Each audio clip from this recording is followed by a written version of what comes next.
السلام علیکم، میرے چینل میں خوش آمدید۔ میرے چینل کو سبسکرائب کریں تاکہ میری ہر نئی آنے والی ویڈیو آپ تک پہنچ جائے۔ ہمارے قریب کے دیہات کا ایک واقعہ ہے۔ ایک نوجوان جس کی تعلیم بھی نہیں تھی اور شکل بھی عام سی تھی، یعنی شکل بھی عام سی، عقل بھی عام سی اور تعلیم بھی نہیں تھی۔ اس کی ایک خوبصورت کزن تھی۔ اس نوجوان نے کہا، میں اپنی اسی کزن سے شادی کرنا چاہتا ہوں۔ چنانچہ ماں باپ نے بھی ادھر زور دیا۔ لڑکی والوں نے لڑکی سے پوچھا تو لڑکی نے تو شروع میں ہی ہاں کر دی۔ نکاح ہو گیا، رخصتی بھی ہو گئی، لیکن جب وہ آ کر اس کے پاس رہی تو اب اسے پتہ چلا کہ یہ تو پکا جاہل ہے۔ وہ سوچ میں پڑ گئی کہ نہ عقل ہے نہ شکل ہے، زندگی کیسے گزرے گی۔ چنانچہ اس لڑکی نے دل میں اس نوجوان کو ناپسند کرنا شروع کر دیا، مگر خاموش رہی۔ شادی کے 3-4 دن بعد عام طور پر دلہنیں اپنے ماں باپ کے گھر جاتی ہیں۔ یہ لڑکی بھی گھر گئی۔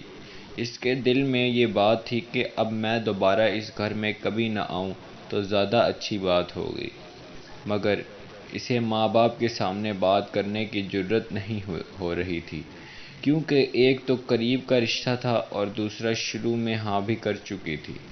2-4 دن بعد خاوند لینے کے لیے آ گیا۔ ماں باپ نے کہا، بیٹی تیاری کرو، تمہارا میاں تمہیں لینے آیا ہے، جاؤ اس کے ساتھ۔ چنانچہ اس نے اپنا سامان باندھا اور اس کے ساتھ چل پڑی۔ انہیں ایک گاؤں سے دوسرے گاؤں جانا تھا۔ راستے میں اس نے خاوند سے کہا، مجھے پیاس لگی ہے۔ قریب ہی ایک کنواں تھا۔ خاوند نے جا کر ایک طرف گٹھڑی رکھی اور کنویں کے ڈول کے ذریعے پانی بھرنے لگا۔ بیوی کے دل میں شیطان نے ایک ایسی بات ڈالی، کہا اس نے پیچھے سے اپنے خاوند کو کنویں میں دھکا دے دیا۔ جب دھکا دیا تو خاوند کنویں میں جا گرا۔ اس نے دل میں سوچا کہ اب یہ مر کھپ جائے گا اور ہمیشہ کے لیے اس سے جان چھوٹ جائے گی۔ اب وہ واپس ماں باپ کے گھر چلی گئی اور اس نے ان کے پاس جا کر عورتوں والا مکر کیا۔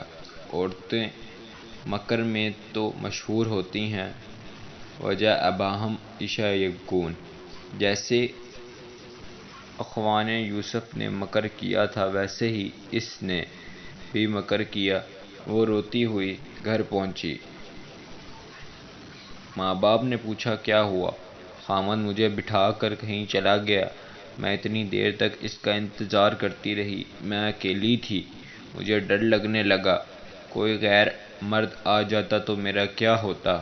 مجھے جان کا بھی خطرہ تھا اور عزت کا بھی خطرہ تھا۔ وہ تو بڑا بے پرواہ سا آدمی ہے، اس لیے میں واپس آ گئی ہوں۔ یہ سن کر ماں باپ کو بھی بڑا غصہ آیا کہ اس نے ہماری بیٹی کو اس طرح لاوارث چھوڑ دیا اور کہیں خود چلا گیا۔ یہ ایسا ہے بے وقوف انسان ہے۔ اب ادھر کی بات سنیں۔ جب خاوند پانی میں گرا تو جان بچانے کے لیے اس نے ہاتھ پاؤں مارے تو اس کا ہاتھ اس رسے پر پڑ گیا جس کے ساتھ ڈول بندھے ہوتے تھے۔ اس نے اس رسے کو مضبوطی سے پکڑ لیا اور ڈوبنے سے بچ گیا۔ کافی دیر کے بعد اس نے ہمت کی اور آہستہ آہستہ رسے پر چڑھتے چڑھتے باہر نکل آیا۔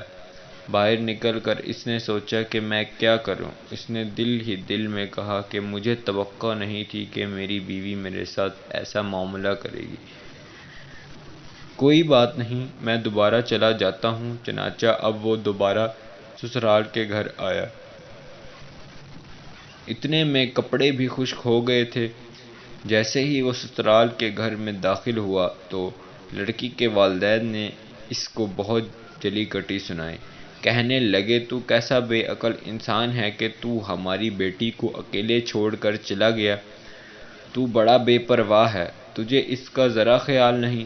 انہوں نے جو کچھ کہا اس نے خاموشی سے سنا اور آخر میں صرف اتنا کہا، ہاں مجھ سے غلطی ہو گئی ہے، بہرحال آپ اپنی بیٹی کو بھیج دیں، ہمیں گھر جانے میں دیر ہو رہی ہے۔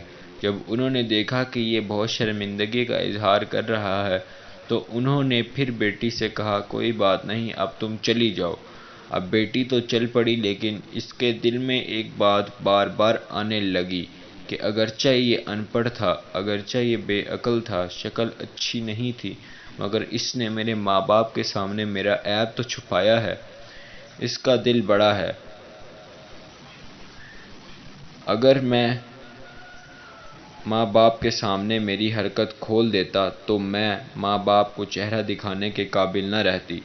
اس ایک بات پر اس لڑکی کے دل میں خاوند کی ایسی محبت پیدا ہوئی کہ اس نے اپنی بقیہ پوری زندگی اپنے خاوند کی محبت میں گزار دی۔ یہ تھی ہماری آج کی سٹوری۔ امید ہے آپ کو پسند آئی ہوگی۔ مزید لائک کریں، سبسکرائب کریں اور کمنٹ کریں۔ شکریہ۔